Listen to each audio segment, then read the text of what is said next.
This is Samsung Galaxy S23 Ultra, and today I would like to demonstrate that you can set the screen timeout value to never on this device. So, to begin with, it is worth mentioning that unfortunately the default means of the system does not allow you to go any higher than 10 minutes as per the screen timeout value.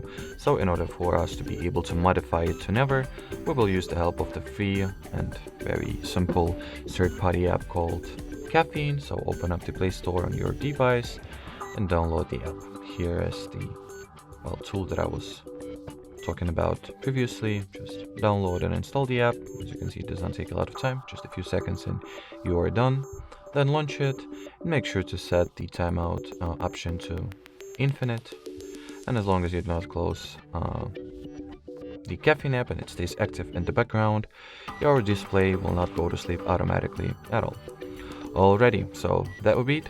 Thanks for watching, thanks for your attention, and bye bye.